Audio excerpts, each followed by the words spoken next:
A few people have reached out to me and have asked me a little bit about my thoughts on the newest Kanye tweet, or I should say, newest update since his big Saturday Night Live appearance about his pro Trump tweet talking about being bullied and harassed. But this time it was a little bit different. Kanye, or Ye, as he now wants to be referred to, talks about America becoming whole again. I mean, he's sporting the whole Make America Great Again hat, about talking a little bit in his tweet also about not outsourcing to other countries, keeping American jobs domestically, and providing jobs for people who are free from prisons. His biggest statement of all that obviously shook the internet and got a lot of people riled up, as it should, was about abolishing the 13th Amendment.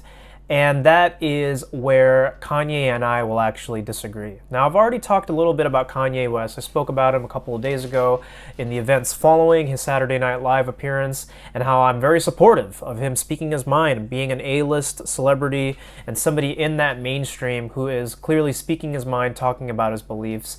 Here's where Kanye and me are a little bit not congruent as far as me supporting everything that I've said.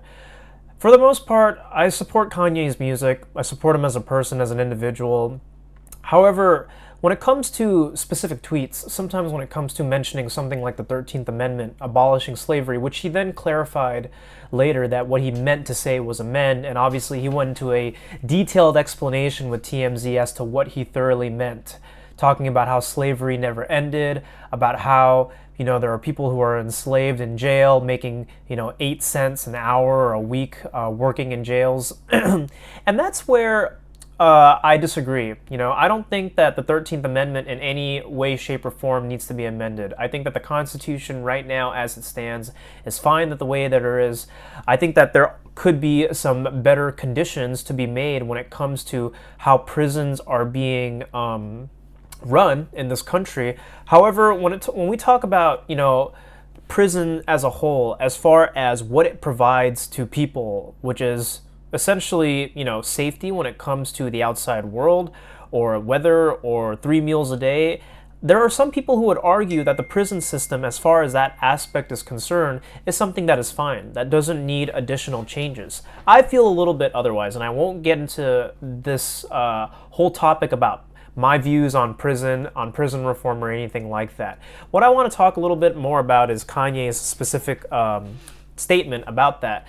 It's not the fact that I disagree necessarily with what Kanye has to say. The problem that I have with Kanye, especially in this specific instance, is that right now he has obviously demonstrated his support for President Trump, kind of becoming more right-wing, going against the grain as far as what we would expect from a mainstream A-list celebrity. However, when he was questioned a little bit more about the 13th Amendment, talking about slavery, making inferences to the Constitution about how it needs to be written by people who are diverse, like Jews and black women and black men and everything, and that Abraham Lincoln arguably could be argued as being black or white, nobody knows, that's where I take a little bit of issue. Number one, because he is somebody in a position of influence. Kanye West requires no additional introduction for who he is. However, he is in a position where I support the statements that he said on Saturday Night Live, but I don't support his most recent tweet. And it's because he's not very informed about it.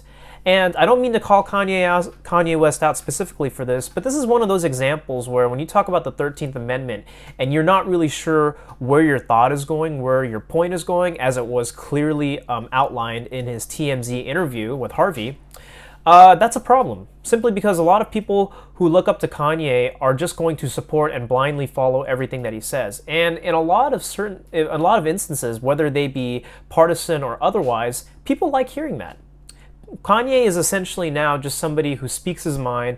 People call him crazy for what he has to say, and a lot of people will follow him blindly and just kind of nod and acknowledge the fact that, yeah, slavery never left. Slavery is something that's in disguise. It never ended. We are all still slaves. And I think in isolated incidences, and if you want to really drag the metaphor out when it talks to, your 9-to-5 job as if that were real slavery, or the fact that you're slaves to social media or technology or whatever, yeah, I can see where you're coming from.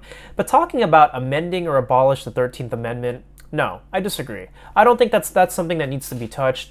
I think that when it comes to people who commit crimes and get sent to prison, yeah, there's probably some issues with that. The whole three strikes are out, system that obviously was clearly broken.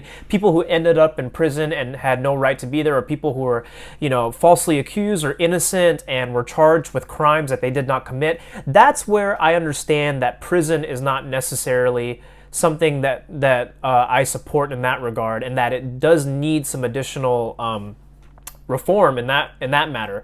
But to talk about the prison system and giving prisoners jobs, as well as abolishing or amending the 13th Amendment because it wasn't written by people of diversity, kind of goes against the grain as to what Kanye West represents.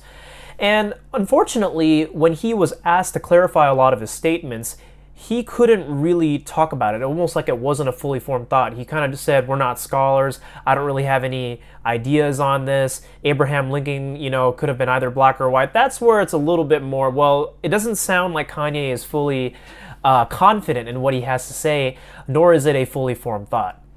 And just to take it back to my issue on that, I want to talk about that being in that he is now in a position where he's talking about,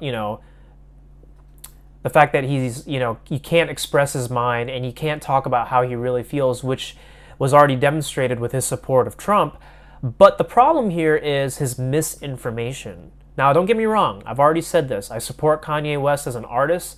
I typically love his music and a lot of what he has to say, but this is where it becomes a little bit questionable, because I don't think that he entirely knows what he's talking about. Right now, it's just stream of consciousness. He's just being himself, talking about it, and when he was asked about it, his thoughts were not fully clarified. And I'll leave links below to what I am referring to and let you talk about it. So let me know what your thoughts are in the comments below. Again, it's great that Kanye is obviously somebody who has spoken out against the status quo. However, when it comes to just tweeting aimlessly and not being completely informed, that's where there should be a little bit of issue.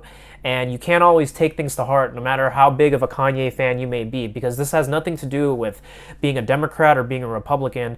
This just has to do with being informed at the end of the day. So that's what I want to leave my viewers with today. Thank you so much for tuning into my channel and for, again, stopping by and listening to what I have to say. Just another quick announcement and a reminder, be sure to support the Walkaway March and the Walkaway campaign on GoFundMe. I'll leave a link to that below in the description as well. I will be speaking at the Walkaway March from the weekend of October 26th to 28th, so be sure to check that out as well. It's definitely going to be a big event, so be sure to stay tuned for that. Thank you so much for stopping by. Be sure to leave this video a like and a comment, and I will see you all in the next video. Take care.